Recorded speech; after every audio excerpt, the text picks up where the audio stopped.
maxaad ka garanaysaa insurance ma ogtahay qiimaha ku kacaya ee hantiyadood ee uu badbaadin karo furaha badbaadada Soomaaliya aan raadino ee iga ogow iminka shirkad caymis oo ay lahayd dawladii dhexe ee militariga ee Soomaaliya ayaa jiri jirtay laakiin waxa galaftay burburkii ka dhacay Soomaaliya 29 December sanadkii 2014 ayaa Muqdisho laga hirgeliyay shirkad la yiraahdo Fast Takaful ama shirkadda koowaad ee Islaamiga hase yeeshee aan ku laabano hadaba waa maxay caymis diintu waxay qabtaa inaad ilaahay aaminto adigu is aaminto hantidaadana aad dhabrato dabcan hadaad xoolo qabto inaad soo xareysato oo aad afka ka saarto si ay u nabad galaan hantida marka la amaaneynayo oo la qabanayo caymisku wuxuu ka mid yahay xoolahaaga inaad dhabrato ama naftaada dhabrato oo macnaheedu tahay waxa dhici doona oo riskiga ah example guriga inuu soo guban aduu gubtana aad caymis u hesho oo ay ogashahay Islamic side caymisku waa tacaawun ama dadku waxay u yaqaanaan hadii dib dhaco meesha u baxsan lahayd hadii guriga gubta maanta aad soo caynsan yahay waxa heli tacaawul celin wax la yiraahdo oo caymis ku siinayo hadii gaariga maanta caynsan yahay waxa helaysaa haduu dib geysto iyo hadii dib loo geystaba inuu caymis ku tabarrao waxa suuragal ah inaad bishii ama sanadkii wax yar oo aad u yar caymiska member uga noqoto ama ximin uga noqoto marka aad caynsato hadii dib weyn kugu dhaco ama aad geysato inuu ku caawiyo marka waa organization ama qabiilka qaranka qabiilku iska goro waa trade cusub oo adduunka ka dhaxeeya oo national and international ama orna local iyo international example waa hay'ad adduunka isku raacay inay wada caymiso ama member ka wada noqdo qofka member ka ana oo ka hela caawil celin hadii badda tahay si alaabta la soo raraayo ninkii wuxuu caynsada hadii baddi ku dhacdo ama tareenkii baalkii markabkii gubto waxa caawil celinaya caymiska hadii diyaaradda caymis ku jirto diyaaradda maalinka ku dhacday Ethiopia Airlines oo dad badan Soomaaliya ku jireen ama adduun ku jireen baa caymis ku jirtay hadda waxaan u maleynayaa ilaacadeena waqti dadka waa loo caawil celiyo ma aqaan sanad lacag la sheegay hadda diyaaradda caymis ku jiri lahayn dadka caawil celin ma lahayn marka caymisku waa hay'ad lagu heshiiyay hadii dib dhaco qofka member ka ah ama ximinka ah inuu ku badbaado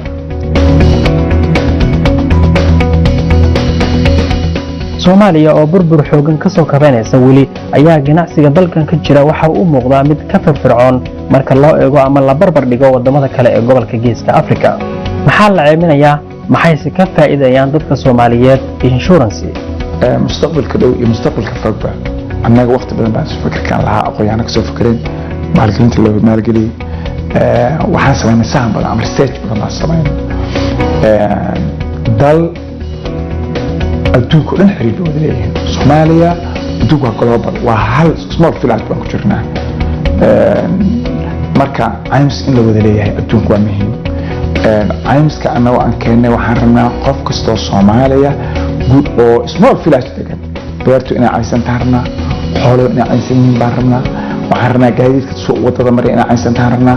waxa adduunka ka jira consulka ama degmada wadada roadka la maraa wadada la maraa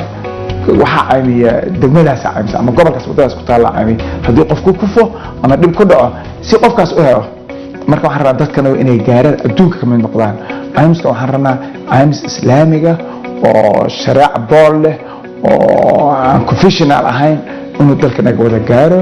oo dalka naga ka shaqeeyo oo culummo la shaqeysa u leeto oo accountability leh oo dadku arkaan waxa la qabanayo iyo waxa la qaaday arkaan dalka naga waxaan rabaa small village kasta inay caymisho mustaqbalka adduunka si aan dhaqano dadka naguna ay ka dhaxaan mid caafimaad mid safar mid gaadiid mid beer waxa jira hadda example ku soo qaaday dalkan dadka ku nool arba inta u timaado loo kaliyo ay caynsan yihiin ma ay ogaan dadkan ma ka warqabaan dad Soomaaliya og baa jira oo sabalaaka ah wadankan shirkadaha jooga ama hay'adaha jooga cuntada loo geeyo oo u digto oo loo kariyo cooking ah ya qaab la caymiya wuxuu ku leeyahay ana mar food dose ina qaado cuntada inay barika baa hadii wax iga dhaco cuntada aan cuno ina meel wax raba aan ku fankara caafimaadkay meel baa marka waa caymina anagu marka dalku uu caymis leeyahay oo xataa cuntada la cuno maanta la caymin karo wayna ogaadaan Soomaaliya ay capacity gaartay maanta hilaal sheekh cusmaan waa la talin sare oo ka tirsan shirkadda fast takaful kana mid ah aasaasiyaashii shirkadda waxa uu rumaysan yahay in caymisku uu yahay badbaadiyaha wax kasta oo ku xeeran aadanaha doonaya in ay horumariyaan noloshooda dhinac walba. Alright. For example, shirkadda aan u bedelno maxaa warshad yar ama fabric yar oo shirkad ah oo soo saarta مثلا saabuunta ama caanaha ama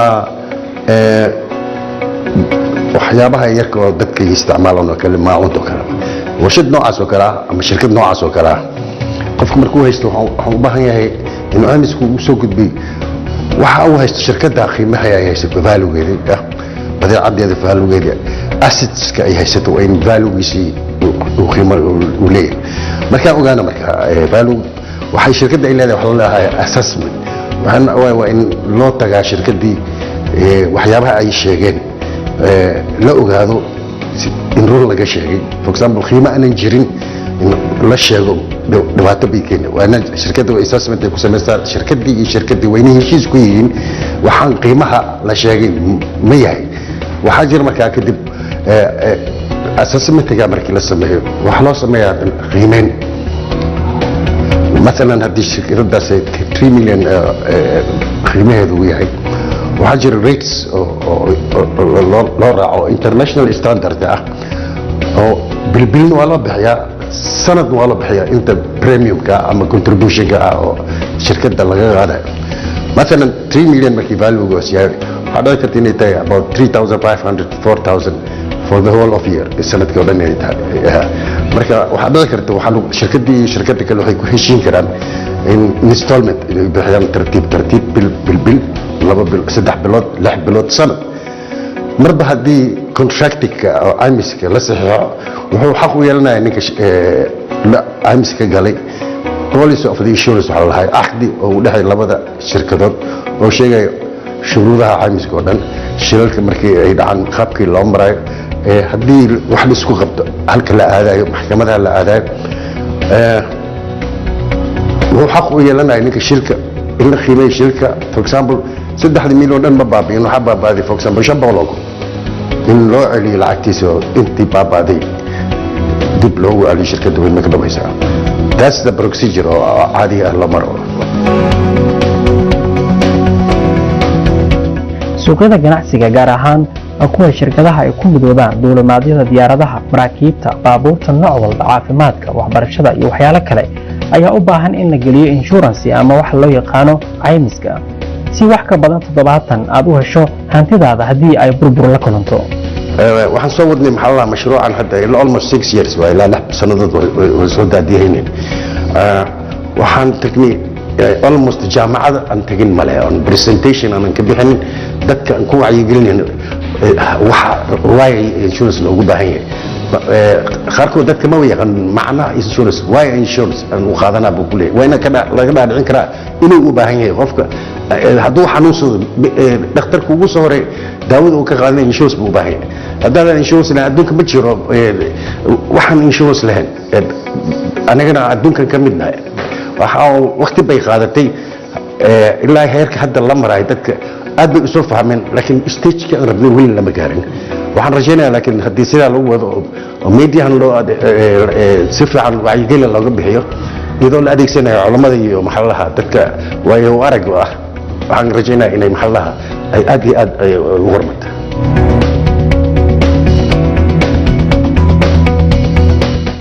shirkadda takaful waxay ka mid tahay hadda shirkadaha tooska uga diiwaan gashan suuqyada caalamiga ah ee dhinaca insurance-ga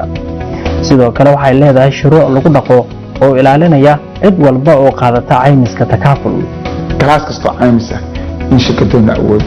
oo macnaheedu waxa leen marketka adduunka wax lagu kala gado ama caymiska member looga noqdo ayaa shirkaduna ku guuleystay inay member ka noqoto waxay marka faa'iido u tahay dalka iyo dadka Soomaaliyeed in maanta leeyihiin shirkad caymis oo buuxin karta wax kasta oo caymis leeyahay waxaan kaloo awoodnay haddaan example soo qaato shirkaddu waxay xiriir la samaysay shirkado badan oo international oo ay ka mid tahay shirkad Turkiya oo weyn oo shirkadana Fair Somali Takaful ama shirkadana caymiska iyo shirkad Turkiya inay partner noqdeen ama shirkad wada noqdeen inay caymis wada ka wada shaqeeyaan caymiskaas oo ah haddaan soo qaato midka la travel assurance example fiisada Turkiga waxaa inquirinkeeda kamid ah ama kudhishkeeda kamid ah haddaadan soo qaadanin travel assurance ala caymis wadanin laguma siinayo fiiso waxay kamid tahay inquirinka waxaan ku guulaysanay marka inaan ka wada shaqeyno shirkad Turkiga oo maanta arrintaas aan si toos ah shirka ugu nahay oo maantana warqadeena ama qoraalkeena oo safaaradda Turkiga ee Soomaaliya ku taala ay aqbalayso qofka fiiso ka doonta oo maanta heli karo inquirinkaas u bixin karo oo travel assurance u heli karo waxaan ku guulaysanay wax la yiraahdo caymiska caafimaad health insurance waxaan kale ku guulaysanay maanta maraakiibta adduunka maraysa ama China ka yimaadeen Mareykanka ka yimaadeen Ingiriiska ka yimaadeen ama Carabaha ka yimaadeen in shirkadana caymin karto wax kastoo saaran iyo wax kastoo qiimo ay ku fadhiyaan waxaan kale ku guulaysanay hataa airlineska Soomaaliya yimaada qaarkood inay member ka yihiin ma ishu galaan waxaan kale ku guulaysanay hay'adaha kontraata qaata dalkan ka qaata oo ama Turkiga ka qaata ama Qatar ka qaata ama World Bank ka qaata inquiry-kooda waxa ku jira insurance ama dalka insurance aad soo qaato nasi wanaag shirkadaas in inta noo yimaada inquiry-kooda aan u buuxino aan risk assessment ama risk assurance ama risk business aan u sameeyno insurance-geena uu ka meel mar yahay iskaashiga caymis ee Soomaaliya uu la yeelanayo dalal kale waa dariiq hagaagsan oo hadda u muuqda in uu aad iyo aad sare ugu maray shirkadda caymiska ee ugu weyn wadanka Turkiga iyo shirkadda Takaful ee caymiska Islaamiga ah ee Soomaaliya ayaa kala saxiixday heshiis uu goobjoog ka ahaa safiirka Soomaaliya u fadhiya wadanka Turkiga Ambassador Jaamac Cabdullaahi Ciidiid heshiiskan caawa saxiixnay oo aan muddo 5 maalmood aan wadno soo gabagabay wuxuu ku saabsan horta marka horeysa waxaa ku heshiiyay shirkada caymiska oo Turkiga qayb ka tahay Soomaaliyana qayb ka tahay oo Fair Somali Takaful ay hogaaminayso shirkada caymiska ay hogaaminayso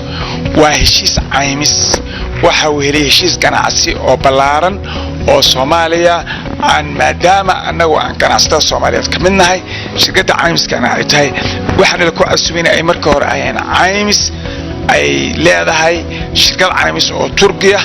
iyo shirkad caymis Soomaaliyeed oo Fair Somali Takaful hogaaminayso heshiiskan caawa saxina waa caymis insurance laakiin waxa uu leeyahay xambaarsan ganacsi kala duwan oo guud ahaaneed maadaama laba association oo midna Soomaaliya yahay midna yahay Turkiga ay sameeyeen partner association ama joint business ay sameeyeen ayaan wada saxeynay hantaas labada dawladood marxaad ka ahaayeen wuxuu Soomaaliya u noqon doonaa benefit wanaag ama ganacsi uga furmay caymiska ama awoodda caymis oo yeelanaya reassurance waxa loo yaqaan caymiska safarka oo travel assurance iyo caymiska caafimaadka oo leeyahay health insurance iyo risk assurance ay wada saxeexeen shirkad caymis oo Turkiga leeyahay iyo shirkadda caymiska Soomaaliyeed ee leedahay Fair Somali Takaful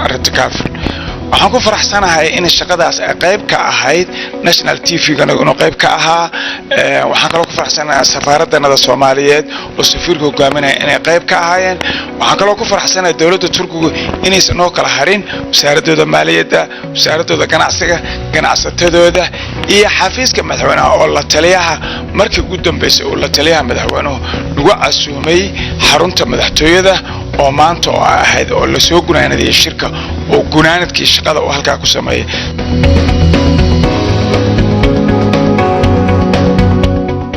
heshiiskaasna waxa uu wadiiqada u xaaraya in caymiska Soomaaliya kalsooni weyn u helo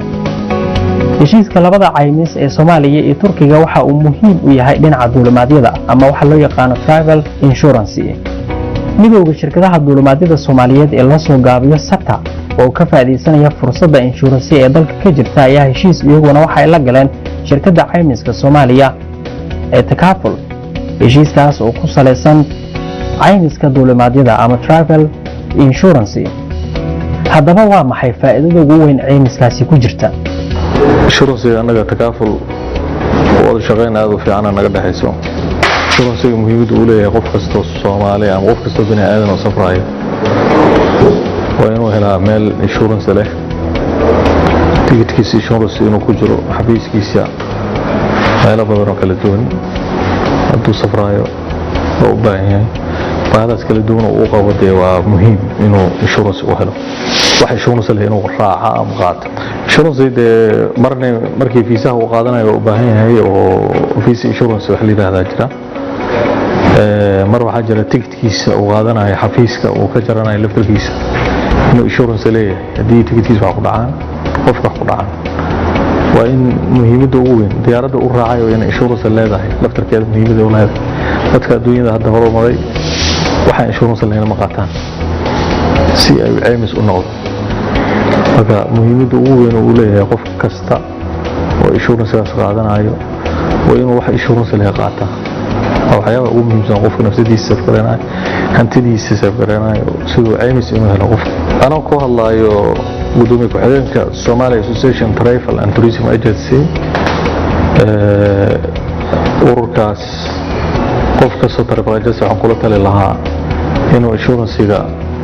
fahmo macnihiisa insurance-gaasina meel kasto iyo goob kasto oo Somali Association iyo takaaful insurance-ga waa wada shaqeyn ay leeyihiin wada shaqeyntaas iyagoo ka faa'iideysanayo inay ka heli karaan in goobtooda shaqada insurance ay ku helaan qofka ay u sameyn karaan iyo haday baahi badan loo qabiyo insurance hadii la weydiiyo taa qofka inuu noqonayso wadamo kale iyo waxaas inuu raadi hadda muhiimad gaar ay leedahay maadaama Somali Association wakiil ka ah travel agency-da dhamaan in haddana ay heshiis partner la tahay maxaa raahdaa Somali Insurance Somali First Insurance taasoo muhiimad weyn u leh travel agency-da inay ka faa'iideystaan heshiiskaas oo ay qaataan oo goobtooda shaqada ay ka heli karaan meel kasta oo iyaga baahan yihiin insurance inay u sameeyaan iyo cidii condition kaga dhigta way muhiimad gaar ah u leedahay qaasatan anaga aan soo jeedinin qof kasta travel agency iyo qof kasta safray inuu insurance qaato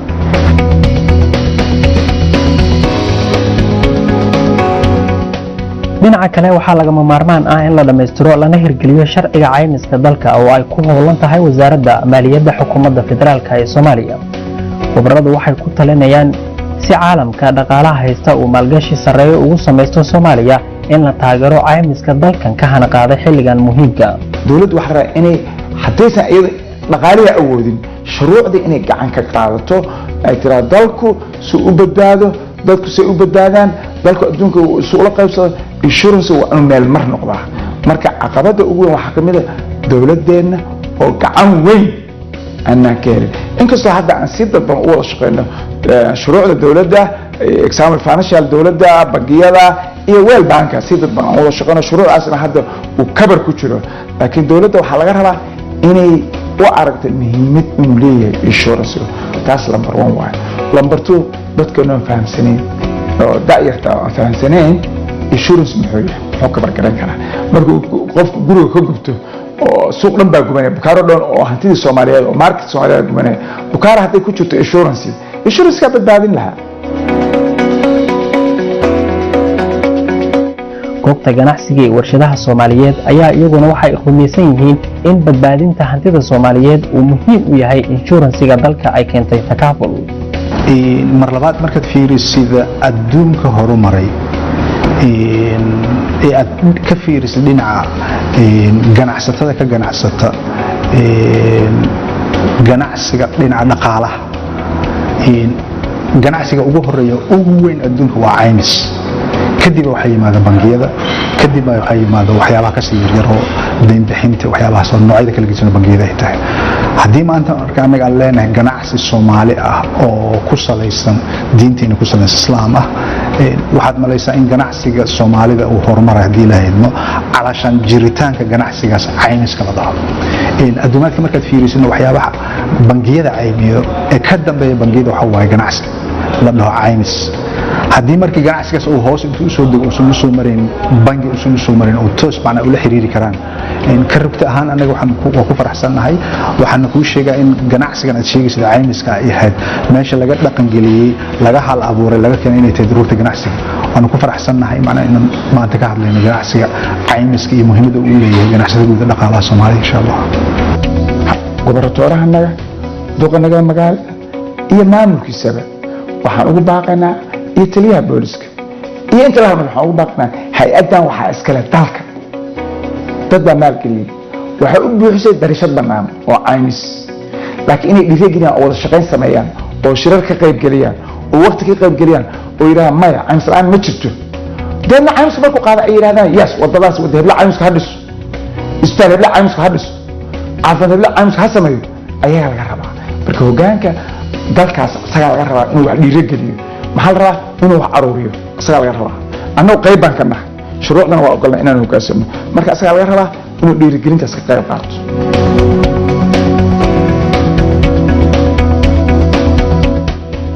takaaful ayaa 4 sano ee u dambeysay samaysay qorshe lagu ballaarinayo dalka oo dhan in la gaarsiiyo caymiska si loo daboolo baahida caymis ee ka jirta deegaanada degmooyinka iyo gobolada waddanka waa in nidaam jira xukun jira waa in boolis jira waa in taraafika jirta waa in maxkamadu jirta waa inay jirtaa dad aqoontaas leh waxaas marka si loo kariyeer gareeyo shirkadu waa in dadkaas oo dhan ay wada shaqayn la samaysaa ama aruurisaa marka waxaan oran karaa ilaa baa mahadle aqoon-yahanadii keenay dadka kariyeer gareeyay